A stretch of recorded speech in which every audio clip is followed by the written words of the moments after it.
All right, Athena, hi, I'm Megan, and I just want to start off by saying great work. Takes a lot of work to play this piece. I really liked how well your octaves were. I really loved how well you did the sliding glissando 16th notes on the third page of the piece. All of that was performed really well. And I think you also have some lovely timbre and color to your sound in the cantando section. So great work on that. Alrighty, So my question to you is, what do you think the number one most important aspect of this piece is?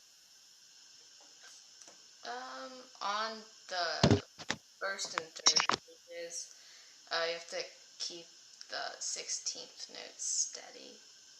Yeah. So how do you do that? What is your method?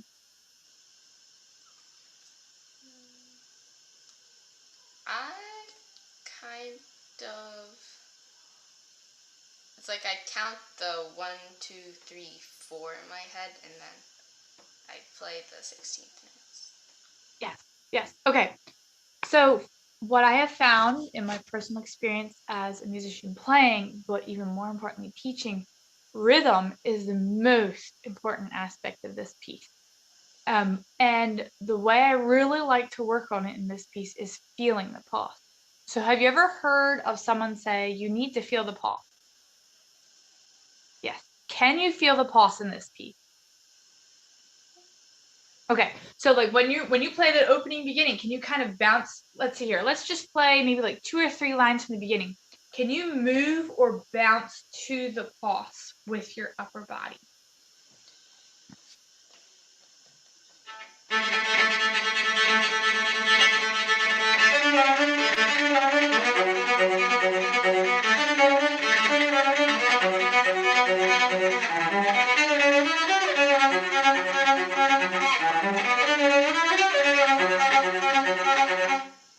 All right.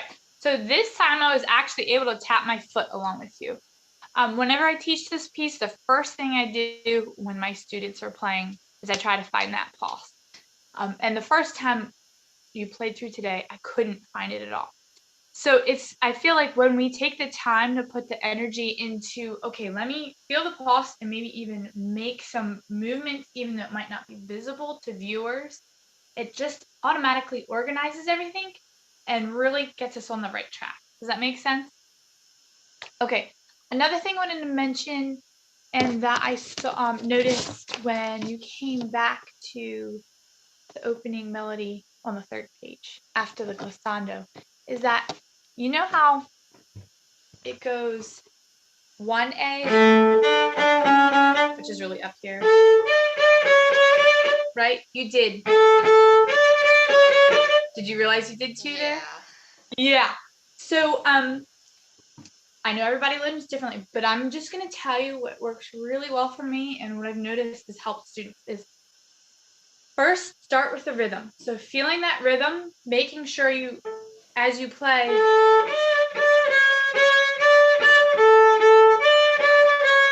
just accenting, like really over exaggerated. Obviously, we're not going to perform it this way, but feeling in your right hand, here is the pulse, here is the pulse, really helps. And then thinking into your mind of down bow on the A, up bow on the D. Does that make sense? Yep. So if you're really connecting the notes on the page and your left hand to the feelings in your right hand, it's more trustworthy because it's muscle memory. And in time, you won't actually have to think about it. Does that make sense? Yeah, so go and try that.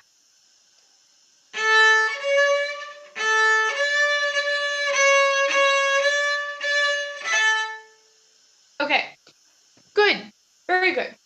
Now, something else that is going to strengthen your left hand is making sure, especially when we're up here in the higher registers of the cello, that we have a straight wrist. Right now, you're kind of like, let's see here. I'm going to try to give you a mirror image. I see something like this. Now, obviously, I think you're in your body proportions, you have much longer arms than I do, so I can't give you an exact representation, but I noticed your elbow was lower. So can you play through some of that thumb position and think about having a straight wrist? Can you try that right now?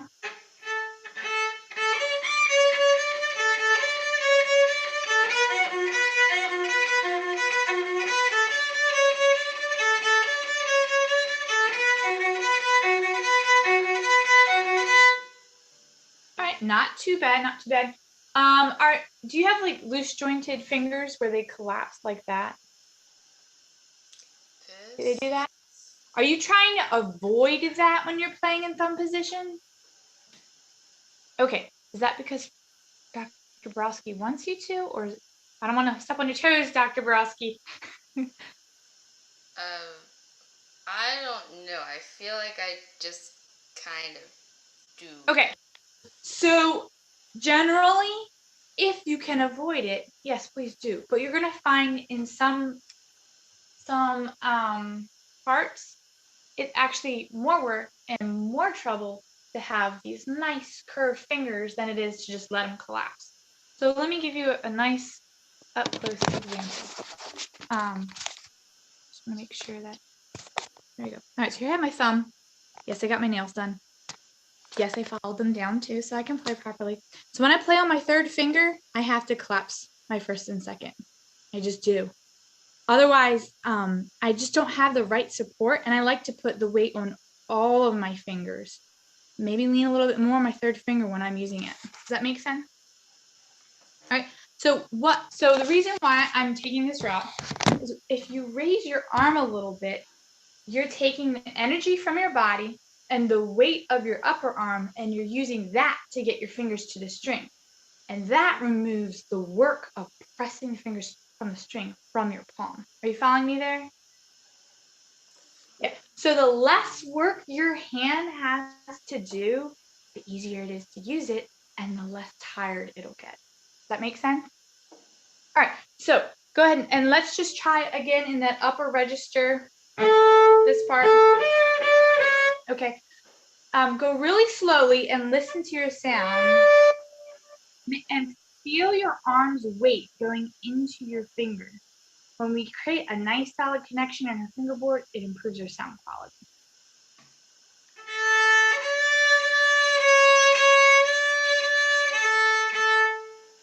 That sounded awesome, didn't it? Could you hear a difference? Yes, yep. And that wasn't too much work, right? All right, so now we're gonna move to the bow a little bit. Obviously, I can't see all of you in the shot, and that's okay. But from the angle of your arm, it leads me to believe that your bow is let's see here. I wanna make sure I'm exaggerating at this angle. And whenever a bow is at this angle, as a constant, it really affects our sound quality.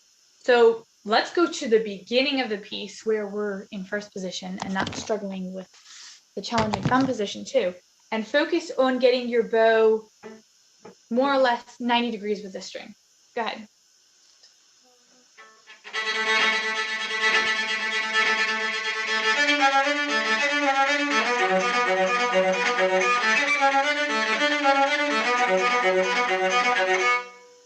Okay, so I know the in-person, the over the phone makes it a little bit more difficult. Can you push your bow, bring your tip up and push your frog away a little bit more and see if that helps your sound quality? Yeah, like that. Mm-hmm.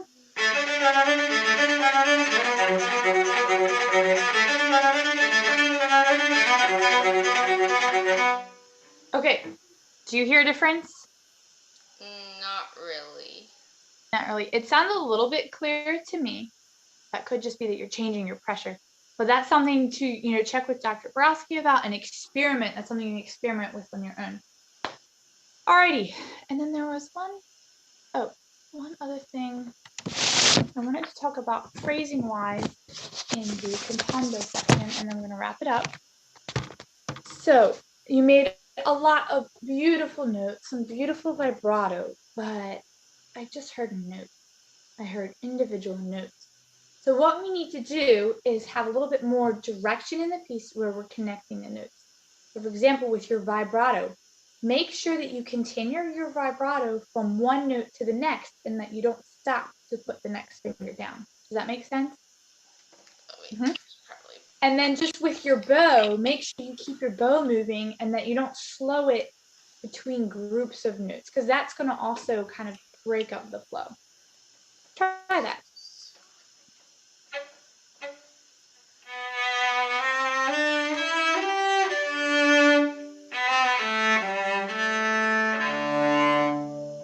Okay, already so much better. Love what you're doing for both.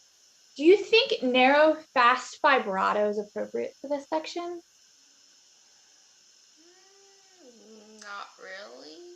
No. So think contrast is our greatest tool in phrasing and keeping our audience interested and generally making good sound. So think about maybe a medium speed vibrato that's definitely a lot wider.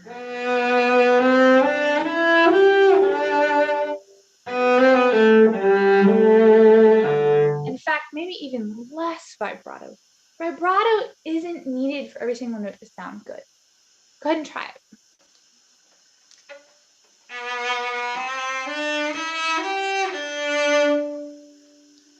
Good. Let's see here. Do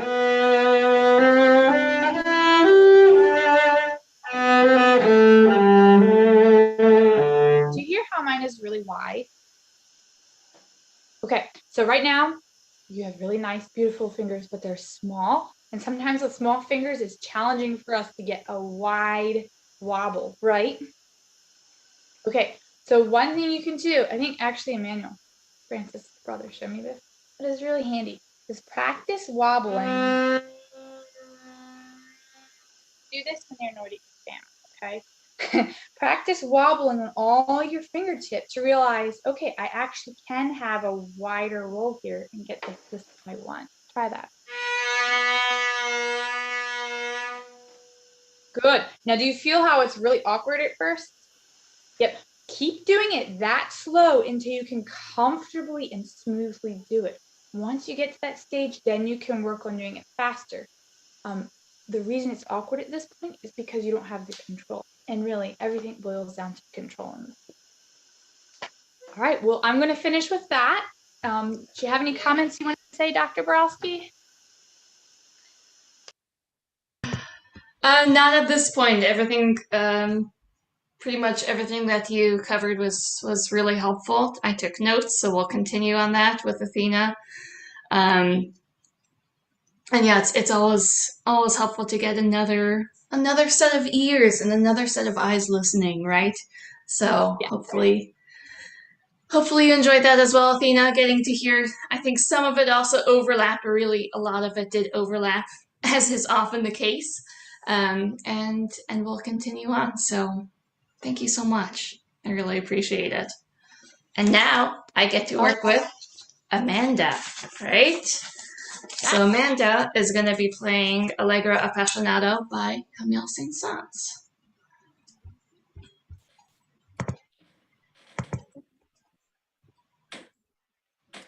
Can I start?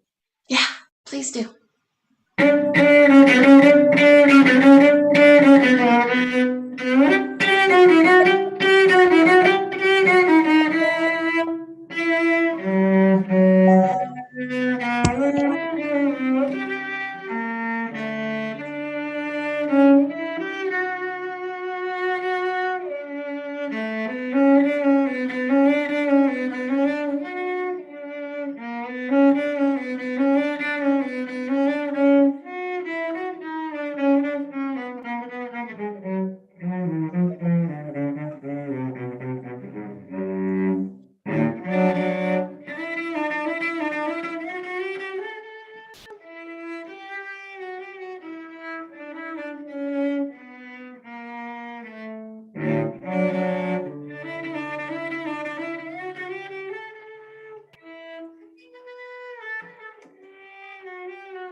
Is that what we're hearing today? Yeah?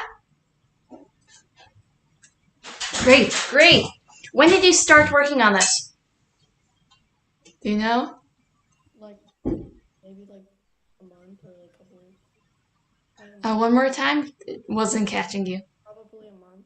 Okay, great. Yeah, there's so much in here to explore, right? There's all of the accents, the tied notes, the higher positions, there's a lot. And so I'm really happy that you're playing this and, you know, getting some good, what's the word that I'm looking for? Basically direction and guidance in it already. And I can see that. So what I want to work with you on is the energy and using the tools that you already have, like vibrato, and making sure that you apply it in very important places. And there will be a few other things as well, right? So energy. This is a very energetic work. Even just from the name, Allegro Appassionato. Allegro, the word itself can mean fast, happy, right? And usually we get the idea that it's energetic, right? And then appassionato we would think has passion, right? A lot of passion. And then again, just looking at the very opening.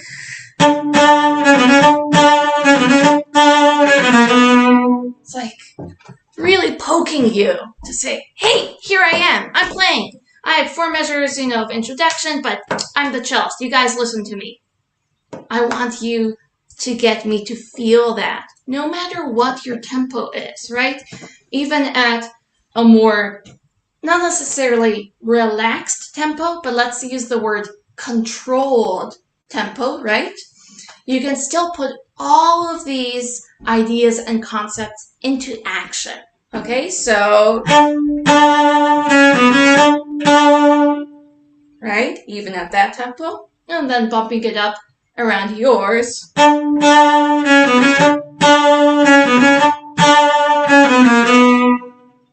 Right? So even though there are these repeated notes, sometimes us, especially as a younger player, repeated notes were often kind of confusing for me. It's like, what do I do with these? So let's use these accents that St. Saëns is putting in and make sure that we really hold the eighth to the next beat, right? Okay? So as you start each note, each of those down bows, I want you to really tug at the string. Make sure you have a really good connection. That's going to produce the energy that we are after, right? To have a very clear sound. Okay, you can already try this on open strings. Let's first do it on open strings. We'll build it up from, just layer on all the things, right? Really grab that string with your bow. Yeah. Well, let's make sure that you're still leaned over to the first finger, right? Then it's even less work for you. Yeah, make sure you're going from the string. So even when we circle around to do the double down, we still need to land on the string first, right? Yeah, try that. So, right? So it's almost like, here in Baltimore, in Maryland, it's quite a warmer day, actually. I don't know what the weather is up like in New Hampshire, Miriam. But here it's like, in the 70s or something. I was outside in a t-shirt. My hands are like sweaty and sticky from there seems to be humidity. It's not even summer. So use that to your advantage. Have the bow really stick to the string. Right? So we're pulling out the sound. Can you try that?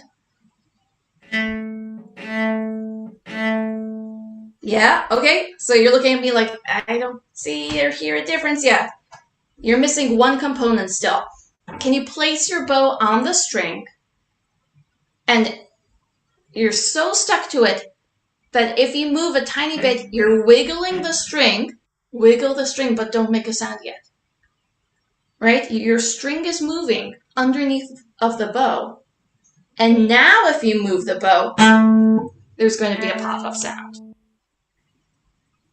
So get that, yes. Get really stuck to the string. Very purposeful. Not just, I'm on the string, that's enough. No. Really, it's almost like you're plucking the string. Right-hand pizzicato, almost, right?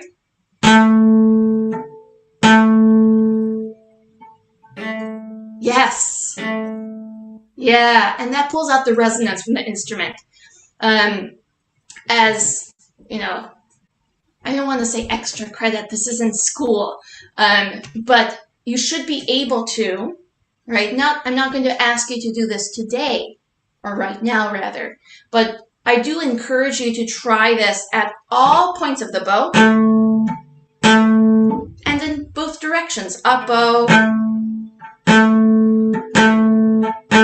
down bow, at the tip, at the frog, everywhere. That way, when you come back to any piece that you're working on, you know that for sure you can start the phrase with very clear, resonant sound. Okay? So then coming back to the sing-sans, we're going to use that tool that we just sharpened, right? Get stuck to the string almost.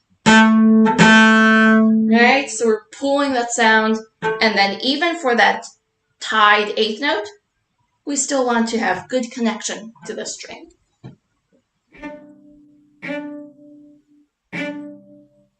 Yeah, and now, maybe even if we don't use much bow, let's say if we don't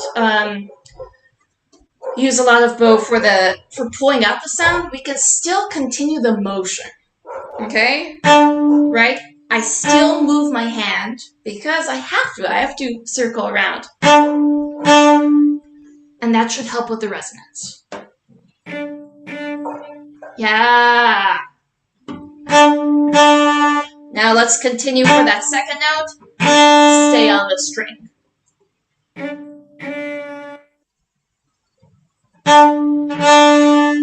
And you're pulling the sound out away from you.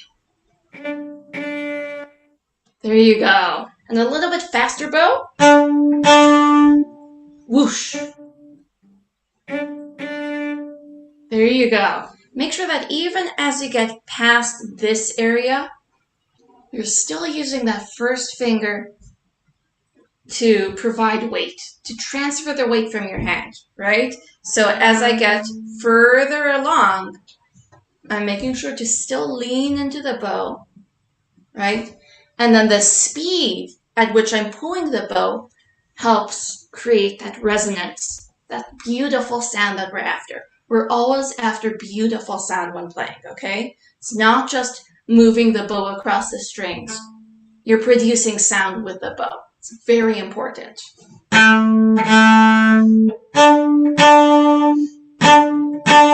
So what I did, I make sure to have that really sticky pop-up sound at the beginning, right? But then I still continue with the sound. Just by moving the bow.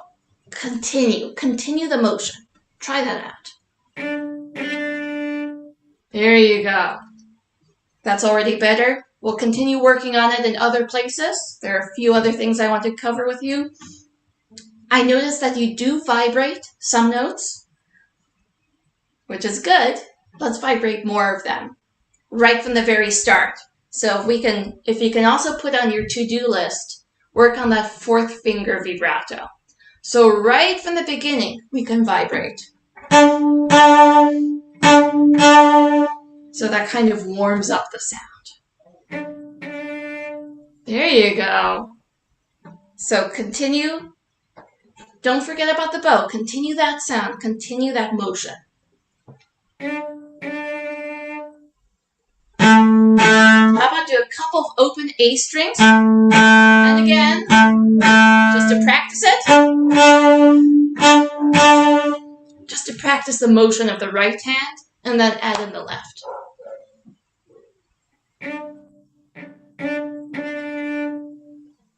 Concentrate on your right hand. There you go. Yeah. Okay, so I know we're just working on this opening two notes, but they provide the framework, the idea that, this is a very energetic piece, right?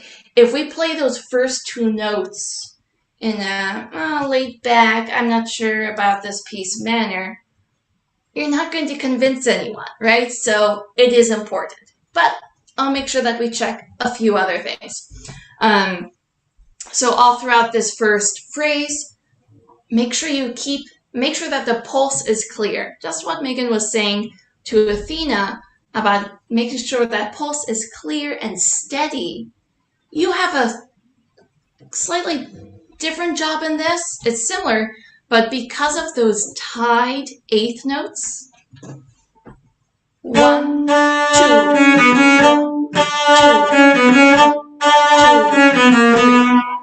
right? That we have to really hold it until that second beat. Dum bum ba da da dum bum ba da da da. Can you try that? So make sure you don't cheat. Don't cheat that tied note.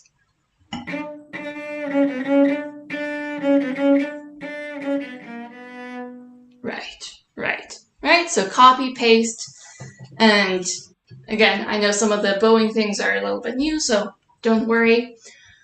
Let's check. Then, all throughout here, Saint Sounds throws in sforzandos, where he writes SF, or maybe an accent.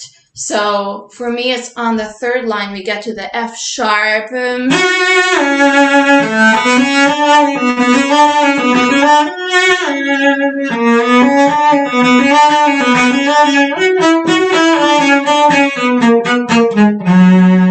Right, so really sink in. Again, using that first idea that we were talking about, where you really pull out that, really sink into the string, and then pull the sound out. And combine it with a vibrato. Vibrate those F sharps. Whatever the highest note is, you definitely want to vibrate that. Try that out.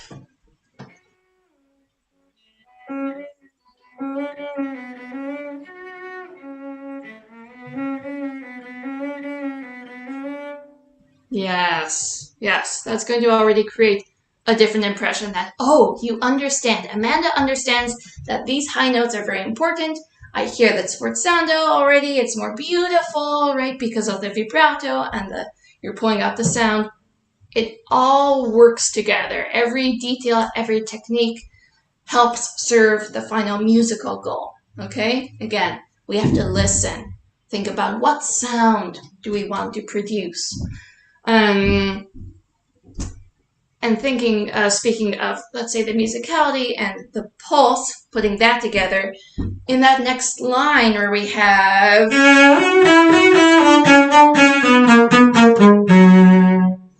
It is very tempting to rush there, to go forward in tempo, but I don't think it's necessary, and I don't think it helps helps the phrase or helps the playing.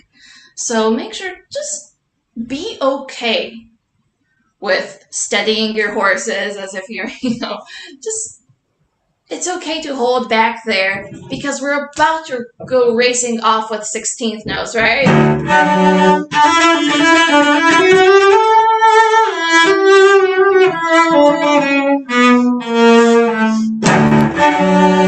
Right? Oh, that's super exciting. We still have that ahead of us. So we don't need to give away all of our cards yet, all of our tricks. You see what I'm saying, right? There's still a lot more coming in this piece. So if you want to try that out, you could go from the second F sharp, from the A sharp, right? Now we want to stay steady.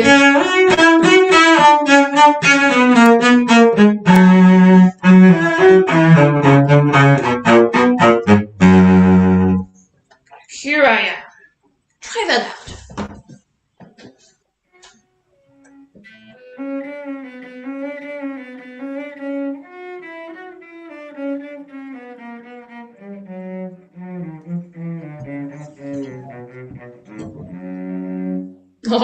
All right. I think we can still double check with the metronome to see what that tells us. That's all. Sometimes it seems like the metronome is playing tricks on us, but I would encourage you to check in with it, right? Double check. In terms of the bow, again, make sure you're really pulling that sound. Always have your first finger ready to help out, especially when you get into that upper half of the bow. as you do here, right?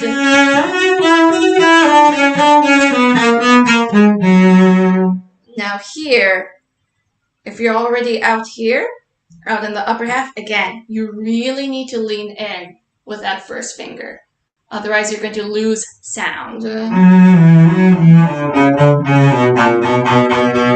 I know it says diminuendo, at least in the edition that I have, perhaps. But again, because we're going lower in register, we have to make sure that we don't lose too much sound. And because we're playing on the lower strings, the strings themselves demand that we get a little bit heavier with the weight on them. Okay? So as you get to the lower notes, lean in even more. Can you try that? So you can go from the forte. Now lean in. Even if you stay on the D string, here I really have to sink into the string. And I'm thinking about the U shape. And I'll touch on that. Try that out.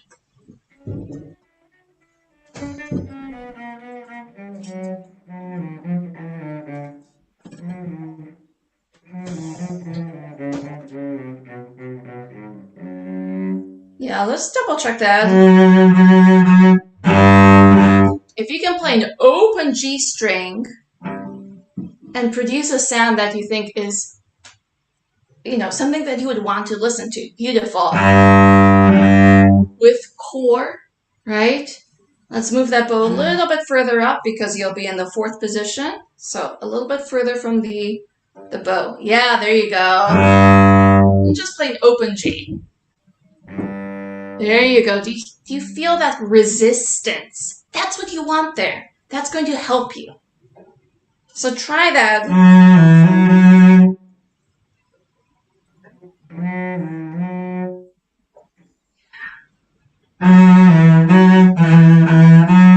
It's okay to use a little bit slower bow here, even at the same overall tempo.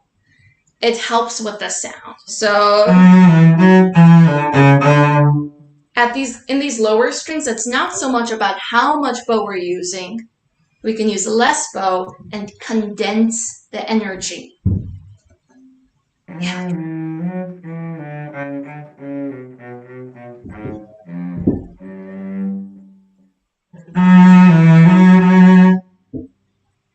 My challenge to you is not to go past the half or even third part. I want you to stay in the lower part of the bow and see what that gives you.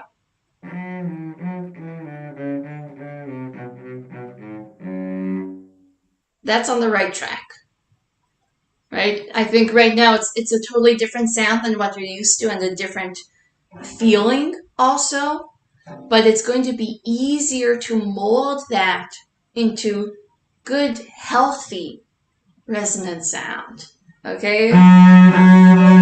So if I use that same pressure and overall the same amount of bow, but I could speed it up a bit.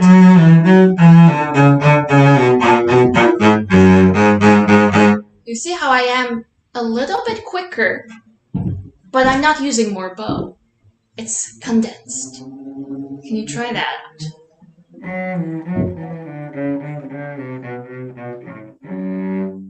That has promise. That has promise. Okay, so I could work on a whole hour on this with you or more, weeks at a time, right? But I trust that Megan will continue if she agrees that it's that's good stuff. But I definitely want you to experiment with that, right? To really, again, search for that resonance. It's there. Your cello can produce it. You can do it too. I already heard it. And if I can add just one more thing. Shift along, let's see, tightrope or shift along string? Let's do the tightrope. So, very bottom of that first page where you have, right? I got the impression that you felt like you were walking on a tightrope. That's why I wrote that down, right? So there are a couple of things that I want you to mull over in your mind and just start to pay attention to, and it takes time to adjust. Okay, number one, I found that often throughout this whole page, your pinky was waving hello to me and going off and setting its own party, almost like it had its own piece to play. We want all of the fingers to be ready to play in this piece that we're playing. And what does that mean? It needs to remain close to the others. It needs to become friends with them. Okay? They can work together. It's possible. I've changed that habit of mine. I used to do this as well. This will really help if you can start to pay attention to that and ask, look over and give the command, hey, let's be ready. Let's hover over the string, or if it's going to be off of the string, close to the other fingers. And that's going to help in a lot of these positions just to feel more comfortable instead of, I have to go travel really far for that pinky. Okay, so that's number one. And then as you travel up the positions, always think about a couple of things. How far are you traveling? A whole step or a half step? Recognize that distance for your hand. And then I see, okay, so you're starting to lift your thumb. Of course, we do have to do that. If you can confirm also, if your thumb were to play a note, find out what that note would be. Instead of thinking that you're just traveling up with 1 and 3 or 1 and 2, there are going to be plenty of pieces in your future where you'll have to use the thumb. So my advice is to get to know what note your thumb is going to play.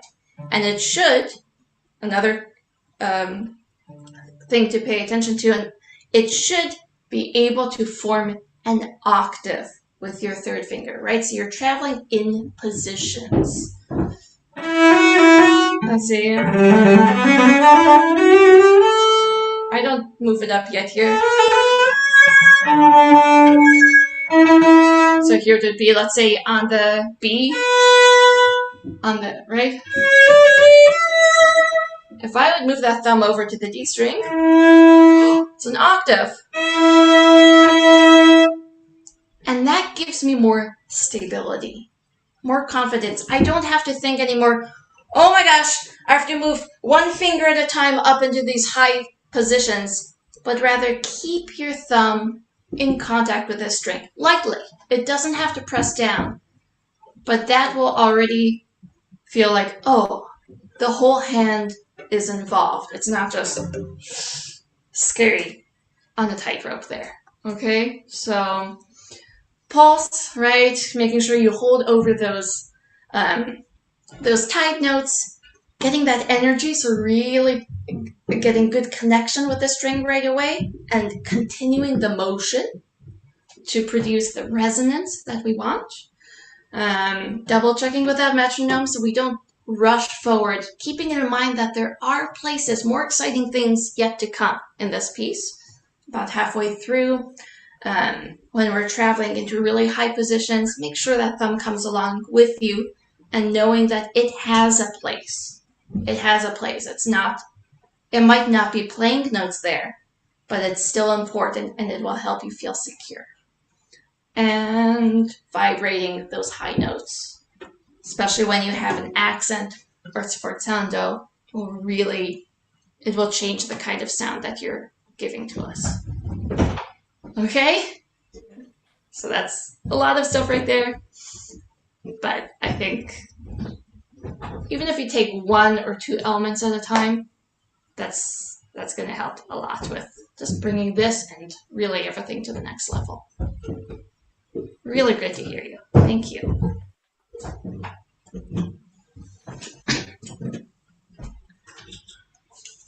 All right. Last but not least, we have Miriam. I believe you're in New Hampshire, yes? Yeah, I am. Awesome. And we get to hear some Tchaikovsky Rococo variations. If you want to play through the theme and all the 3 variations right away, that's fine. Or if you feel like, oh, I want to work on each one. Do you have any preference? I don't. What do you suggest? I'm happy to listen to all of them and take notes as we go along. Okay. Do we have time for that? I have time. Okay. I'll play. Yeah, I know you're ready.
Okay. All of those harmonics at the end. It's like something that you think about almost the whole variation. Like, am I going to get that? Am I going to get... No, not quite like that. Not like in the last variation. But, all right, we made it. Yeah, some really, really great stuff, especially in the... all over. Some really great stuff all over. So congratulations. I also stalked you a bit, so congratulations on your honorary mention in the competition. Thank you. That is the only thing I found, don't worry. So congratulations on that as well.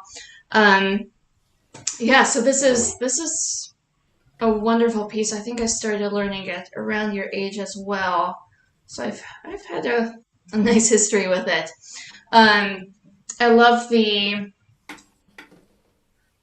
Yeah, there's this, in the theme, there's this balance of simplicity and expression that we have to strike. I think that you did that quite beautifully. And then, of course, in that first variation, a lot of lightness and dexterity. Same within the second variation. And third variation, we need a lot of just the singing expression. You already know all that, but I think we can go further in each of these. Okay? And the theme, even, I feel like there can be some wider expression, and we'll explore that along, especially in the third variation. I was taking a lot of notes. So, already in the theme, again, we want to, well, do you have a word? Do you have a clear idea of what you want to have us think when you start this piece, or when you start playing? Of course, there's a huge introduction, but Yeah. I guess I haven't really considered that a lot. I liked what you said before about like the balance between simplicity and like expressing kind of the emotions. And so I think I want something like that. Like I don't want to overwhelm the audience at the beginning, or like whoever's watching, but then I also want to like kind of introduce the emotions that are going to be in the rest of the piece. Right. So let's take the very opening, right? That's probably going to be more on the simple side, right? If I would do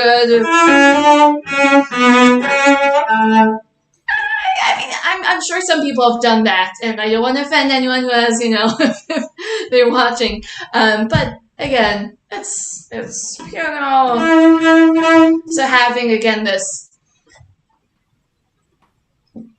the good initial connection with the string that I've been talking about already to Amanda and really to everyone who's been signing up for these classes. I'm always thinking about the kind of sound that we're producing and what that does.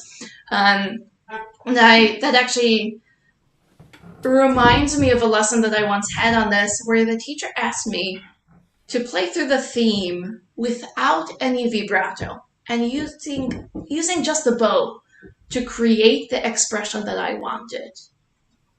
What do we do with that, right? To really control what kind of sound we're producing. And then also to have the control of not vibrating. Mm-hmm. Can I challenge you to that? Sure.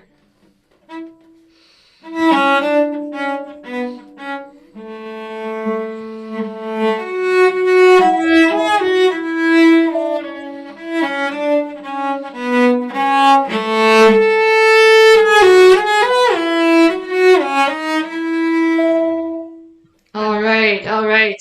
So probably you could feel that challenge in there, right? Yeah. It's like I want to vibrate. There are a lot of markings in here, right? Some notes have the dots on top, some don't. And how do we produce that? We produce it with the bow. I was missing some of them, right? If I'm going to be super nitpicky, then that's what I would pick up first, along with that 16th rest in the second line. I always hear, I don't know if you're doing maybe up, down. Let's have that lift. I think it's very special, right? And then the second time that you have yada, those notes still have the dots on top, right? It's still like we're back to the simple part of the theme. And I think that's where we can find that balance, right? To have that simple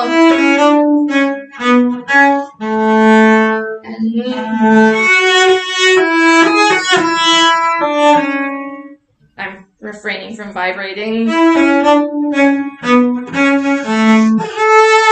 Oops.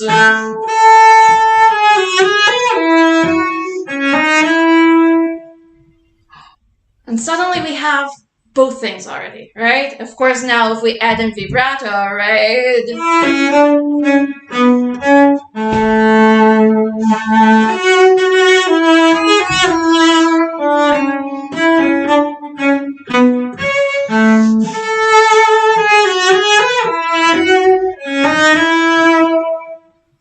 Wow, now we have two different, almost characters, not quite, but hey, there's this and there's this. I'm gonna play with both.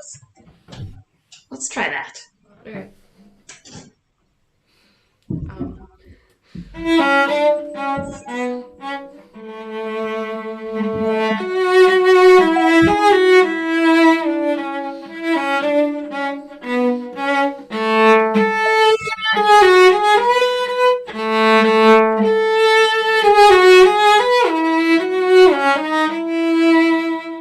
Nice. That's already better. Make sure when you come back to the opening motive, right? So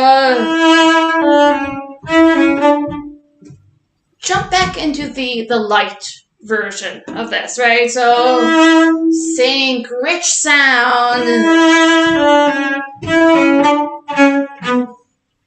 Poke, you're just a little elf in the garden, I don't know. Yeah, okay. So you can even, yeah, exactly, from there.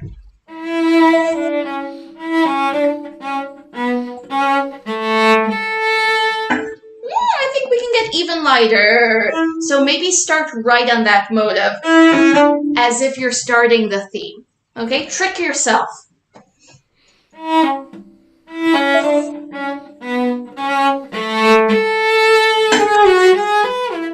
Good, and then make sure that when you get to that, I know it's a downbeat A, but it's a springboard to the higher A.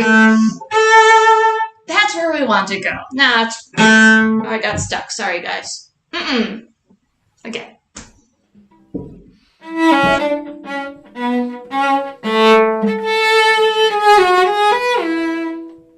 Okay, so maybe part of it is, do you start the theme up or down bow? Like at the very beginning? Okay, so you do.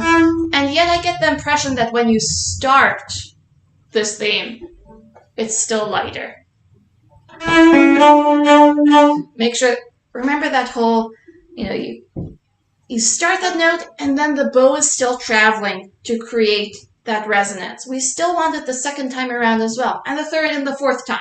So if I would start it down, fine.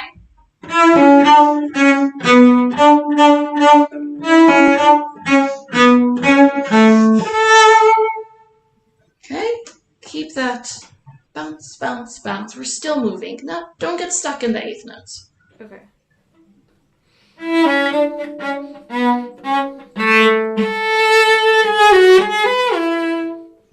Bum, bum, bum. Right, so if we would play an open A, we would still hear that resonance, right? And then we continue it. 1 and 2 and 1. Maybe that can also help. 1 and 2 and 1. Okay. Thinking about the beats and the contour of that line. Or something like that. Yeah. That already gives a different shape to it, right? So then, of course, continuing. Beautiful vibrato, right? It's marked forte. It's a downbeat. We got tricked with the A. The G sharp is what we want to bring out now.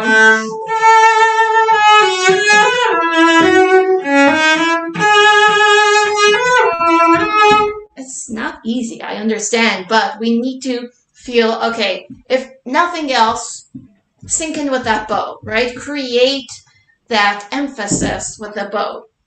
Anyway, we're mostly going to be doing that Anyway, yes. Okay.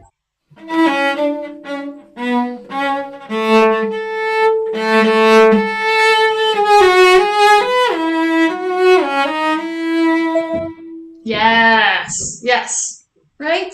So just this extra level of awareness. Like, okay, I really want to get that. You can do it. Just you have to tell yourself.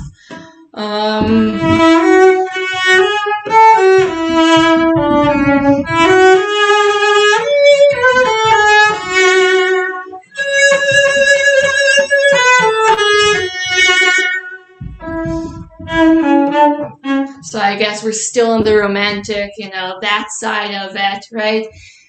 And yet always knowing where we're going. It's like, okay, timeless, and yet not. And then we come back to the balanced, okay, on point, first motive, and then almost again finishing romantic. Here's a tiny bit of both, right? It's like I want to go back to the romantic side, but it's definitely still in the balanced classical rococo kind of style. So that's the main thing with the theme. Makes sense? I think that can serve you well. First variation. Yeah, that's always a fun one, and of course going into it.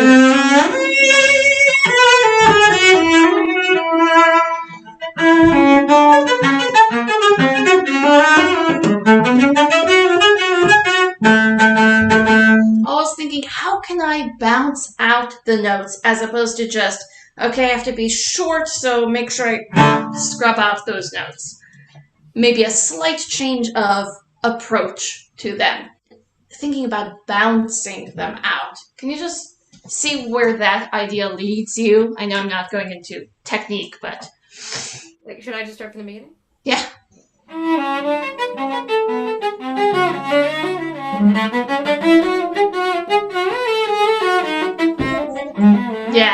Yes. And again, continuing that, it's a beautiful variation. It really is. So just thinking, bouncing out those notes.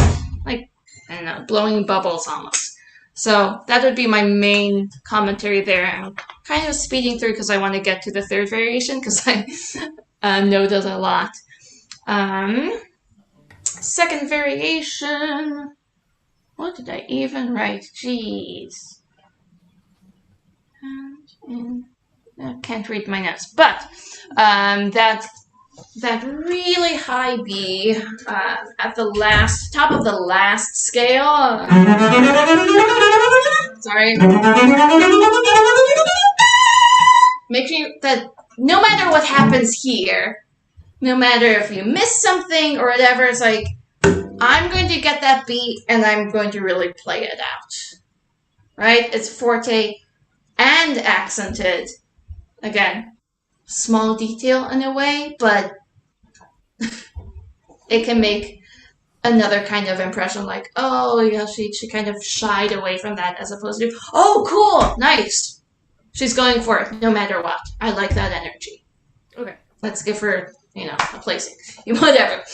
Can you try that? Just, I know, I'm having you go out of context. Yeah, anywhere. Like that? Or... I lost some of the sound, so try it again, and you don't seem very pleased anyway. Oh, no, I thought it... Okay.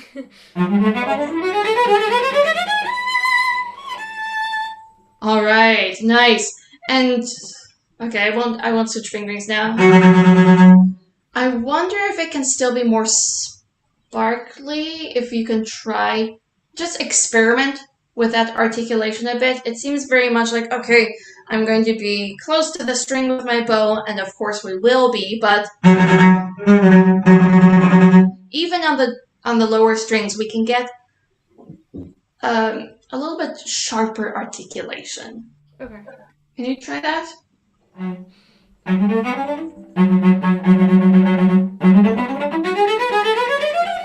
Like that? Yeah, and then, so the lower strings was fantastic, and then as we get to the upper strings, what do we do?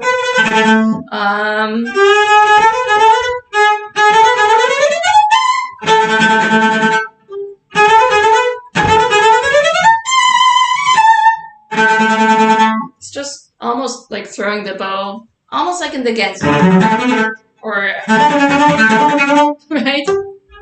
Yeah. So just keep moving that bow. Okay. It seemed to me that your arm took over on the A string.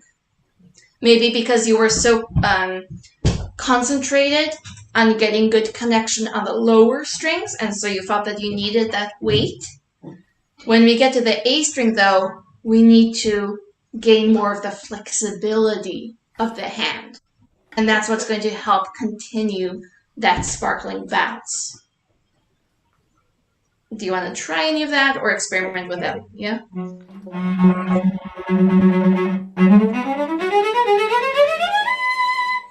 Was that? Let's see. Can we just take any of the notes, really? What I'm hearing and seeing is that you kind of start to stay more on the string. Like, I understand that on the A string we need more bow. It just calls for it. But not as much as you're giving it, because it starts to change the articulation, and it feels then like you're slowing it down, or maybe it almost sounds sloppy. Let me put it that way. Let me just be honest and mean. It sounds sloppy when you get higher up. You need to keep it really still aimed towards that crispness.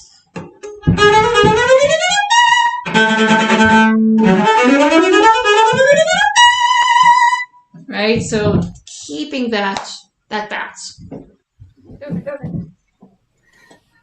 Yeah. If you want to try.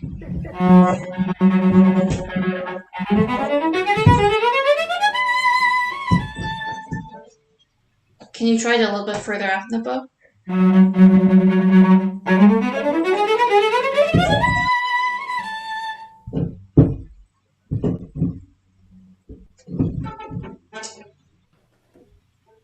Can you try leaning over a little bit? Sure. So feeling not so much that we're moving with the whole hand or whole arm, but a little bit more of this. Okay. Yes. Right.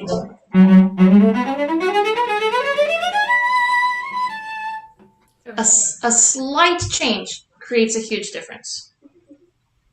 Yeah. Right? So keeping that sparkling quality to the sound, even if in these, all over, right? In all registers, all positions. I think again, some may say, oh, you're going, no, we're here for the detail work.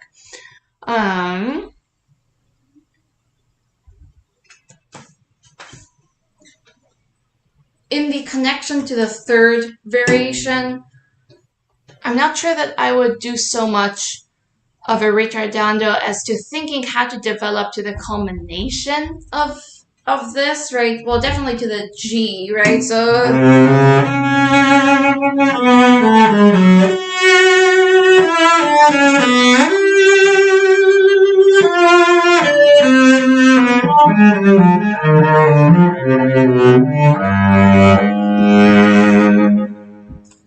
again, a totally different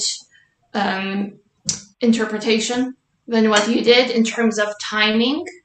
I personally enjoy having very clear goal notes and then bringing the audience along to them so that they understand, yes, these are the important places. And it's nice to spin out the sequences or the motives, but we're going to get plenty of that opportunity in the third variation. Mm-hmm. Right? So again, something to always play around with, even these transition sections. So I would suggest really going to the G and then spinning out still down to that A flat, as opposed to, okay, am I going there or not? Because then when we get to that third variation, okay, now it's timeless. In a way, we still need that pulse, right? And so here in that third variation, we want let's see, we always want good connection between each of the statements, and yet also direction, right? Like, so like clear statements. Let's see, I just wrote so many like little notes. It might help. Very important thing. Making sure that you don't throw away the ends of slurs. Like the last, let's say if you have the half note, quarter note rhythm, you tend to kind of not care about the last quarter note, as opposed to thinking, okay, does it connect to the next part or not? It's like, okay, I was told to maybe just continue the sound and oh, I have a big shift coming up. I'll concentrate on that. Let's see how we can vary it, right?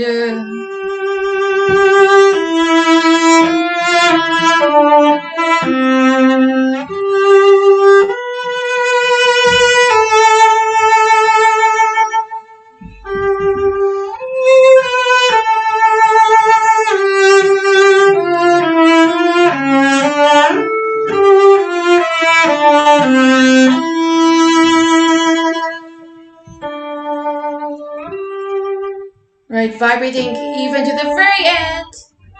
Yes, I know this is the next part already, but I can still think, okay, do I want to care about it through vibrato, or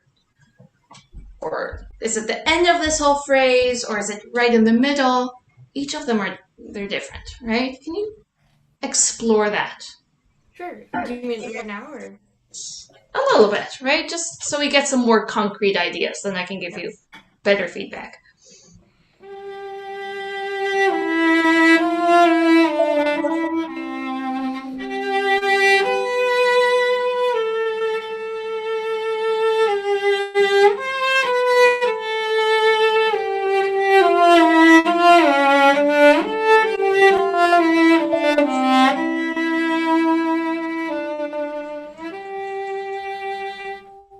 Yeah.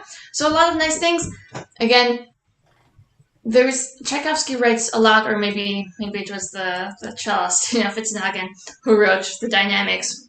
I forgot to look that up, but making sure that you really go towards the climaxes that are actually written in here. Let's say to that E, right? So.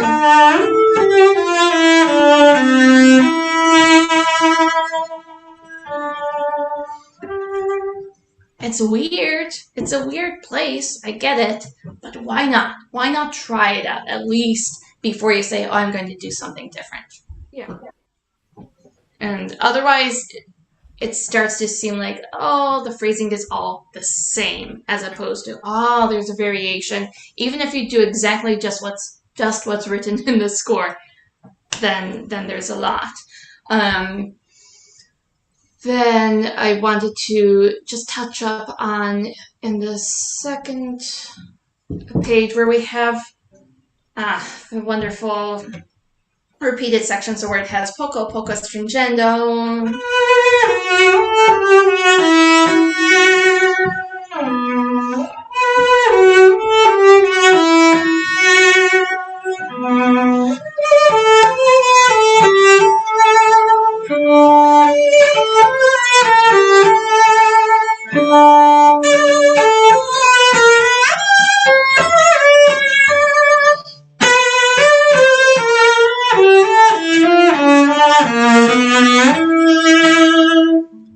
Like, I know it's not perfect in terms of like where my fingers are landing right now, but my point is to really draw that sound out. I missed that. I really missed that you would let go of perfection, so to speak, and you can still play perfectly, or with everything getting right there. I won't give the excuse, but the hands are sticky, which they are, but whatever. That's not going to save me in a performance. But the sound shouldn't be compromised. Okay. Right? So really, really going for it. Not just saying, okay, let's Let's place my hand here and let's play the notes. No, there's an incredible place here in the middle of the movement. Can we hear that? So from the pianissimo.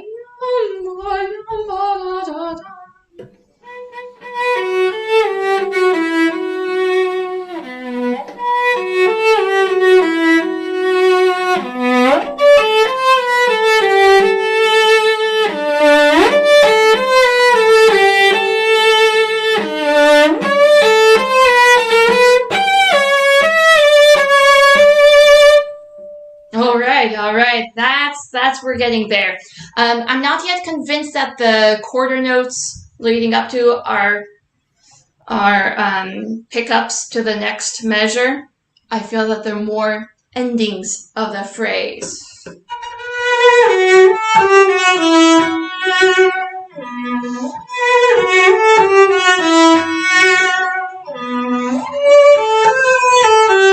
What I was hearing was quite opposite.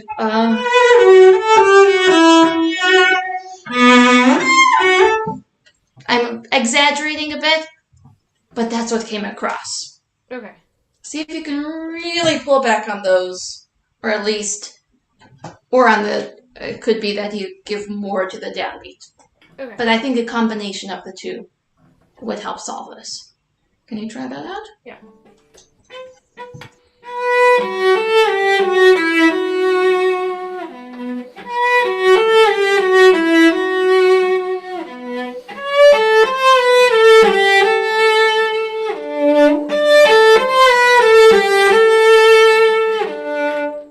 Right, okay, so that's now on the opposite, kind of in the opposite camp. We can still meet in the middle, right, where you don't create as much of a break now in between, like on both sides of the quarter note.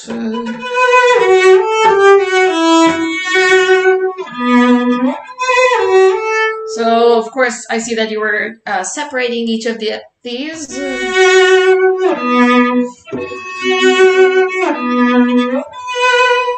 So, in your practice, you could just take those three notes, right?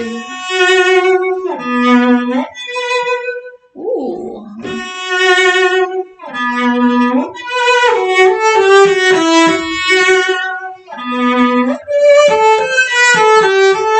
So basically making sure that that left hand has enough time to travel between the positions before the bow actually moves. That will also help with the sound itself. We don't always, I know that you don't want the glisses in between so much, right? But then just planning out the timing and knowing, okay, I want to connect, but this is less, okay, and then let's prepare the whole arm, knowing what my final position here is, instead of, let's stop everything, move, and then play. No, it can all work like machinery, right? Yeah. So that'd be something there. And then, of course, as we get to the fortissimo, just making sure that you really enjoy that passionate moment. And I'll wrap up here soon. I'm just searching for the sequence that I that I wanted to make sure that you built in between.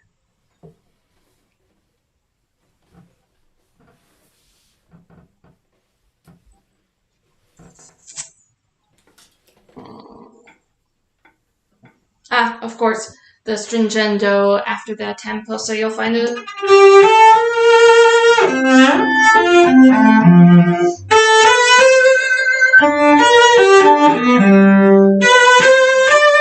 Just making sure that it's a clear building up, right? So always making sure that those first notes have a good connection to the sound, to the string again, and really enjoying those dotted quarters.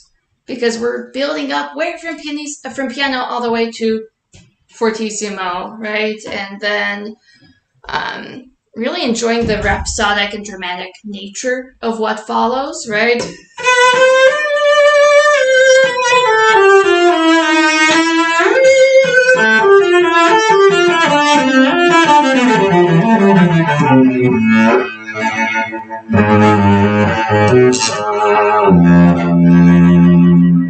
Here's another place where I wouldn't slow down that much. Okay. Again, knowing that you're about to have the un poco tranquilo and it's like, what's going to happen next? And then, woof, you have this flurry of 16th notes. It's like, I think it's really powerful if we actually continue the original pulse of what we just had. So again, something to work, to experiment with, really. Yeah. And just see, okay, do I try it this way? Do I want to play it that way? And hey, maybe in the performance, one day you'll do it this way, one day you'll do it that way.